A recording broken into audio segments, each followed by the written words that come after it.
Hello friends, నేను మీ శ్రీదేవిని. రానున్న రోజుల్లో మనకి దసరా పండుగ అయితే రాబోతుంది కదండి.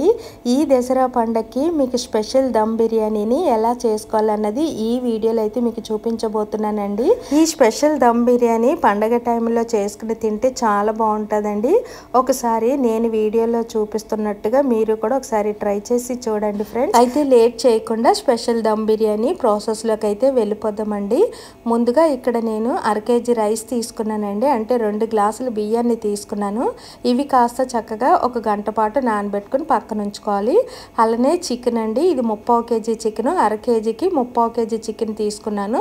ఇందులోని చికెన్ శుభ్రంగా కడిగేసిన తర్వాత ఒక నిమ్మకాయనైతే పిండుకోవాలండి. ఆ తర్వాత ఒక 1/2 టేబుల్ స్పూను ఉప్పు వేసుకోవాలండి. ఆ తర్వాత 1 టేబుల్ స్పూను కారం వేసుకోవాలి. తర్వాత కొద్దిగా పసుపును కూడా వేసుకొని ఆ తర్వాత 2 చెంచాలు ఆయిల్ వేసుకోండి. ఈ ఆయిల్ వేసిన తర్వాత ఈ మొత్తం కూడా బాగా కలిసేటట్టు చూసుకోవాలి. ఇదంతా కలిపేసుకున్న తర్వాత బియ్యంతో పాటు ఇది కూడా, ఈ చికెన్ కూడా 1 గంట సేపు నాననివ్వాలండి. ఆ తర్వాత గరం మసాలా రెడీ చేసుకోవాలి. ఈ గరం మసాలాకి ముందుగా కొద్దిగా ధనియాలు, కొద్దిగా జీలకర్ర, కొద్దిగా చిన్న ముక్క జాజికాయ, 2 మసాలా పువ్వు, 5 లవంగాలు, 4 యాలకులు, కొద్దిగా దాల్చిన చెక్క, కొద్దిగా గసగసాలు, కొన్ని మిరియాలు, కొన్ని జీడిపప్పులు, ఇవన్నీ వేసుకున్న తర్వాత ఈ మాదిరిగా మెత్తగా గ్రైండ్ చేసుకోవాలండి. ఆ తర్వాత మరొక మిక్సీ జార్ తీసుకుని అందులోని ఒక 5 పచ్చిమిర్చి, 2 టమాటాలు చిన్న ముక్కల కింద కట్ చేసేసుకొని వేసేసుకొని కొద్దిగా కొత్తిమీర వేసుకొని కొద్దిగా పుదీనా వేసుకొని ఇవన్నీ కూడా ఈ మాదిరిగా మెత్తగా గ్రైండ్ చేసుకొని పక్కన ఉంచుకోవాలి. ఆ తర్వాత ఫ్రైడ్ ఆనియన్స్ కోసం కొద్దిగా ఆయిల్ వేసుకొని ఒక 2 పెద్ద సైజు ఉల్లిపాయలని ఈ మాదిరిగా అంటే పొడవుగా సన్నగా కట్ చేసుకొని ఇలాగా ఫ్రైడ్ ఆనియన్స్ని ఫ్రై చేసుకోవాలండి. ఇవి మాడకూడదు, ఇలా ఫ్రై అయితే సరిపోతుంది. ఇవి తీసేసుకొని పక్కన ఉంచేసుకోవాలి. ఈ ఫ్రైడ్ ఆనియన్స్ని ఇప్పుడు చూపిస్తాను చూడండి. ఈ మాదిరిగా ఫ్రై అయితే సరిపోతుంది. ఆ తర్వాత అదే బాండీలో ఆయిల్ ఉంటుంది కదండి, అందులో కొద్దిగా బటర్ వేసుకొని హోల్ గరం మసాలాని వేసుకొని ఈ మాదిరిగా ఫ్రై చేసుకోవాలండి. ఇవి వేగిన తర్వాత అందులో కొద్దిగా అల్లం వెల్లుల్లి పేస్ట్ని వేసుకొని ఇది పచ్చివాసన పోయేంత వరకు కొద్దిగా ఫ్రై చేసుకొని ఆ తర్వాత మనం పచ్చిమిర్చి, పుదీనా, టమాటా పేస్ట్ అది చేసాం కదండి, ఆ పేస్ట్ని కాస్త ఇందులో వేసేసుకుని అది కాస్త దగ్గరికి పచ్చివాసన పోయేంత వరకు వేయించేసుకున్న తర్వాత అందులో చికెన్ వేసేసుకోవాలండి. ఇలా చికెన్ వేసేసుకొని ఒకసారి కలిపేసుకున్న తర్వాత కొద్దిగా అంటే 1 టేబుల్ స్పూను ఫ్రైడ్ ఆనియన్స్ వేసుకొని మూత పెట్టేసుకొని చిన్న మంట మీద చికెన్ ఉడికించాలండి.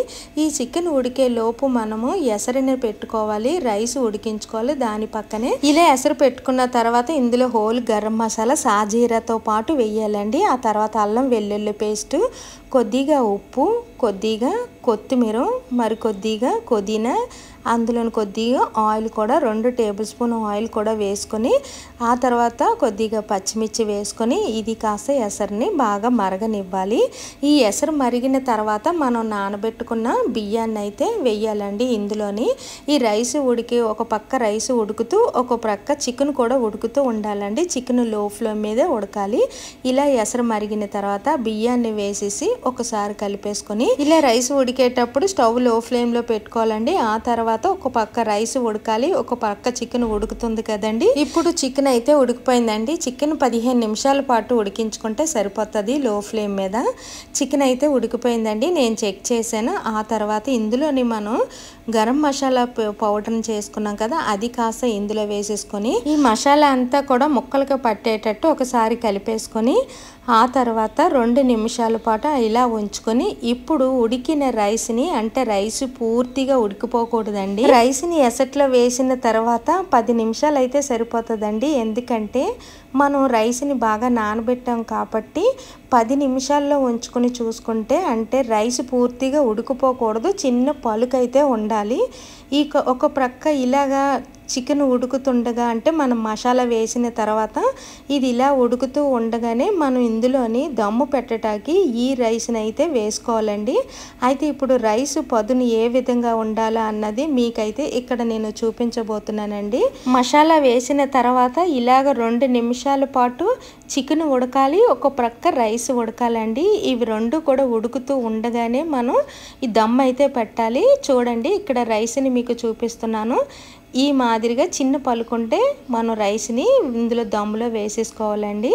ఇప్పుడు ఈ దమ్ములో వేసేటప్పుడు ముందుగా మనం పైన కొద్దిగా కొత్తిమీర పుదీనా కూడా మళ్ళీ వేసుకొని దానిపైన కొద్దిగా ఫ్రైడ్ ఆనియన్స్ని వేసి ఇప్పుడు మనం ఈ రైస్ని అయితే ఇలా వేసేసుకోవాలండి. ఇలాగ మనం రైస్ని లేయర్ కింద వేసుకుంటూ ఉండాలి.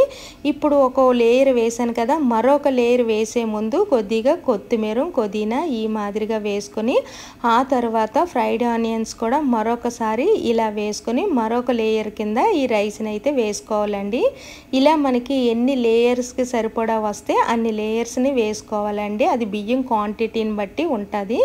ఇప్పుడు ఇలా నేను 2 లేయర్స్ వేసేసాను కదండి, దానిపైన మళ్ళీ కొత్తిమీర పుదీనా ఫ్రైడ్ ఆనియన్స్ ఇవన్నీ కూడా వేసుకొని ఈ మాదిరిగా మనం ఇలా వేసేసుకున్న తర్వాత కొద్దిగా పాలల్లోని మనం ఫుడ్ కలర్ కలుపుకొని దానిపైన ఈ మాదిరిగా వేసుకోవాలండి. ఇలా వేసేసుకున్న తర్వాత మనం మూత పెట్టేసుకొని ఇది కాస్త పక్కన పెట్టుకొని ఇప్పుడు దమ్ము పెట్టాలి అంటే దీనిపైన స్టవ్ మీద ఉన్న బిర్యానీని పక్కకు తీసేసి ఇలాగ ఏదైనా పాతది పెనం ఉంటే ఆ పెనం వేసి ఆ పెనం పెట్టిన తర్వాత దానిపైన ఈ దమ్ బిర్యానీ పెట్టాలి. అయితే ఇలాగ దమ్ము పెట్టేటప్పుడు పెనం మీద మనం పెట్టాం కదా, అప్పుడు మనం కాస్తంత నెయ్యిని కూడా వేసుకోవాలండి. ఇప్పుడు ఇది లో ఫ్లేమ్ మీద చక్కగా 15 నిమిషాల పాటు ఉడికించుకోవాలి. 15 నిమిషాలు ఉడికిందండి. ఇప్పుడు ఉడికిందో లేదో చెక్ చేసుకోవాలంటే ఇలా మనం మధ్యలో పెట్టుకుని చూసుకుంటే తెలిసిపోతుంది.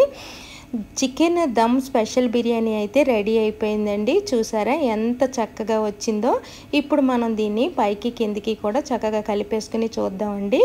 ఇప్పుడు ముక్కలో ఈ బిర్యానీ కూడా చాలా చక్కగా అంటే చక్కగా వస్తుందండి. టేస్ట్ కూడా అంతే బాగుంటుంది. ఇది మనం ఎలా కింద నుంచి పైకి ఎలా కలుపుకున్నా సరే ఈ బిర్యానీ అయితే చాలా చక్కగా వస్తుంది. నేను చెప్పిన క్వాంటిటీ ప్రకారంగా మీరు చక్కగా వండితే, నేను వీడియోలో చూపించినట్టుగా వండితే ఈ దసరా పండక్కి మనం ఇలాంటి బిర్యానీని వండుకొని టేస్ట్ చేసుకుంటే చాలా బాగుంటుందండి. చుట్టాలు బంధువులు అందరూ వస్తారు కదా, ఈ బిర్యానీని వండి పెట్టండి. ఎంత బాగుంటుందంటే చాలా బాగుంటుంది. ఒకసారి మీరు కూడా ఈ మాదిరిగా ట్రై చేసి చూడండి ఫ్రెండ్స్.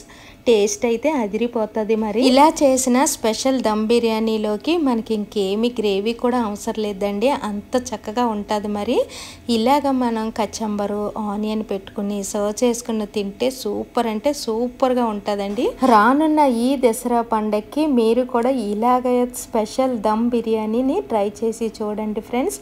చాలా అంటే చాలా బాగుంటుంది. మరి ఈ వీడియో కానీ మీకు నచ్చినట్టయితే సబ్స్క్రైబ్ చేసుకుని లైక్ చేయండి ఫ్రెండ్స్.